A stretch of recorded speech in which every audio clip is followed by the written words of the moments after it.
in the hospital. This is very easy. It can be done by a much more efficient ICTV system. It can be done more efficiently by making sure that the transmission is governed electronically, so that when drugs leave the pharmacies to the wards, it is something that can be followed without any human error. 3, improve supply chain infrastructure and information system.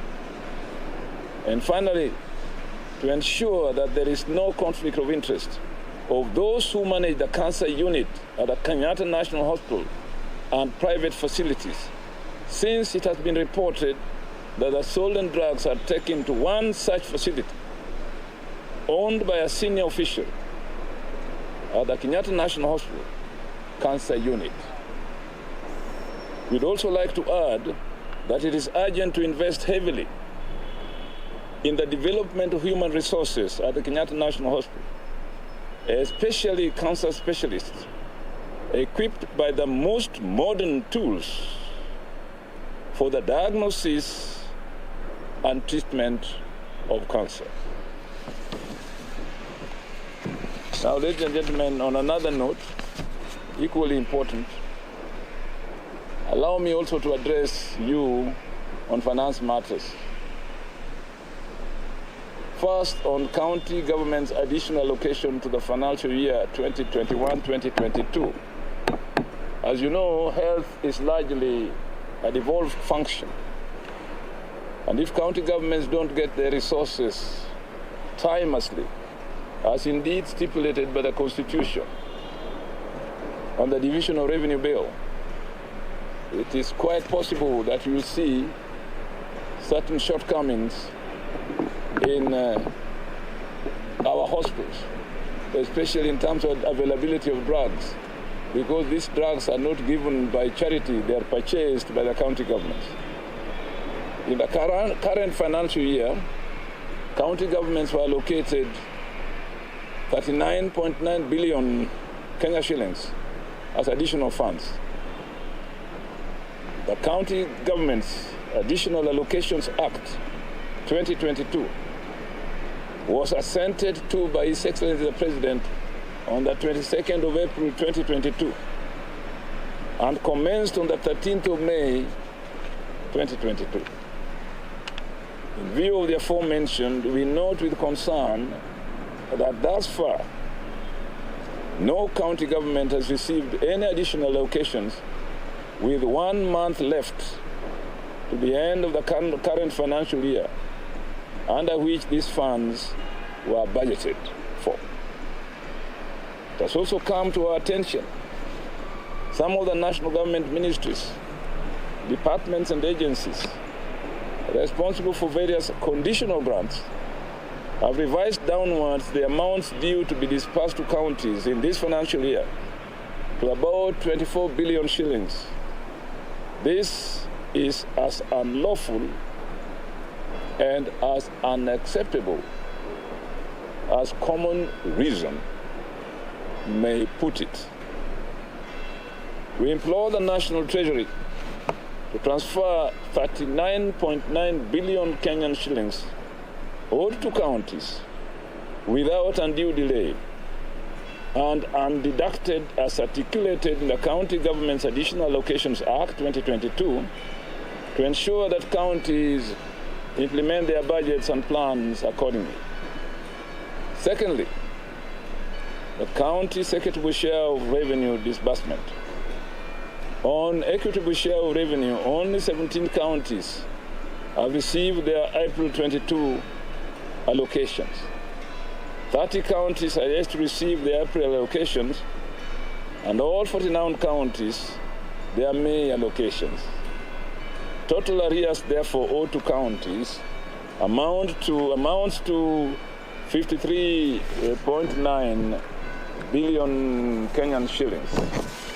Cumulatively, therefore, the National Treasury has disbursed 77% of the total allocation for the financial year 2021-2022, with only 4 weeks remaining Outstanding balances amount to 83.5 billion Kenyan shillings. That is 23% of what is owed to the counties. These perennial delays, ladies and gentlemen, have negatively affected service delivery in the counties and has further led to continuous accumulation of pending bills. When you hear the cry about pending bills, it's not because the counties are mean, but because they don't have the wherewithal to pay the bills. This is already threatening the desired smooth transition after the August 22 general elections. We urge the National Treasury to expedite the release of the remaining allocations to counties in the first week of June 2022 to give county treasuries ample time to complete ongoing projects, adjust their budgets accordingly, pay certain pending bills, and prepare for the transition to the next regime after August 2022. Thirdly, payment of contribution in lieu rates to counties. A report of the Intergovernmental Technical Relations Committee, IGRTC, identifies contribution in lieu rates that the national government owed to defunct local authorities, totaling, and I want you to listen, totaling a whopping 5,183,515,392. 5,183,515,392 as of 27th of March 2013. That's about 10 years ago. These local authorities were inherited by county governments at the advent of devolution. The report, which was adopted by IBEC, that is Intergovernmental Budget and Economic Committee, chaired by the Deputy President, also identified several liabilities equally inherited by the counties. We urge the National Treasury to implement the resolution of IBEC and release these funds to counties to enable them settle part of the historical pending bills inherited from the defunct local government authorities. In conclusion, therefore, ladies and gentlemen, we wish to condole with the family, friends, and the people of Rabai constituency following the untimely death of their Member of Parliament, Honorable William Kamoti. May our honest prayers serve as comfort during this time of grief. Asanteni sana, Mungu awabariki. Maswali au ma comments?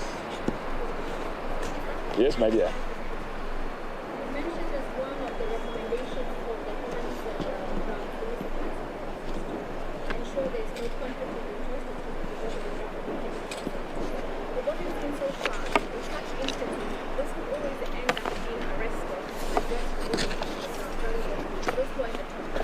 So maybe from where you stand and where you sit, how else can you do this in terms of ensuring that those who are behind this money from the top can take this? I said very clearly, begin with the management of the cancer units at Kenyatta National Hospital. Management that includes sweepers, nurses, and people who carry trays here and there. Management means management. Those who manage the cancer unit at Kenyatta National Hospital. Because if anybody under them is involved in such travesties, they will take action.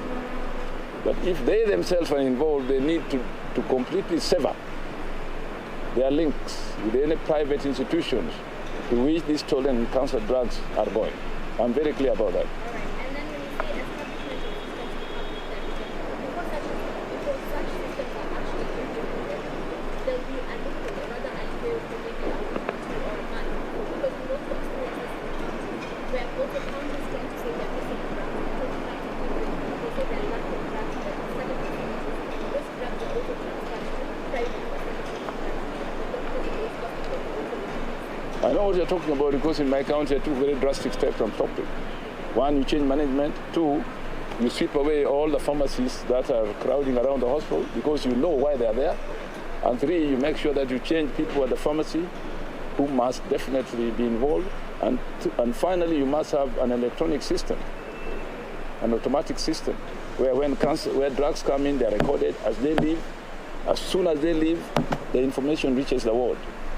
That quinine, 5 milligrams, so much quantity is coming to your ward. So the person in the ward knows what to expect. And the pharmacy has a record, so that nobody has a way of stealing it en route. That's what I meant by electronic system. Professor, pengine kuchelewesha kwa kutolewa hizi hela kutoka kwa treasury kuja katika COG kunaathiri vipi huduma katika mashinani? Mimi nasema ya kwamba treasury au serikali kuu anadai counties au serikali ya ugatuzi pesa kadhaa, na kulingana na sheria lazima wapatie counties pesa kadhaa by a certain date. Kwa hivyo sisi tunasema ya kwamba tunajua tarehe za kupatia counties zote pesa ambao serikali kuu inadai serikali ya ugatuzi. Lazima serikali ya ugatuzi ifanye hivyo hivi karibuni, ili tunaweza kuendelea na kazi au na the financing kitu chochote huko counties.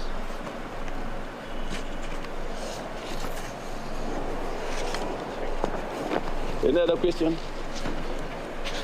Thank you very much. I have here officials of KENCO. Where are they? Here.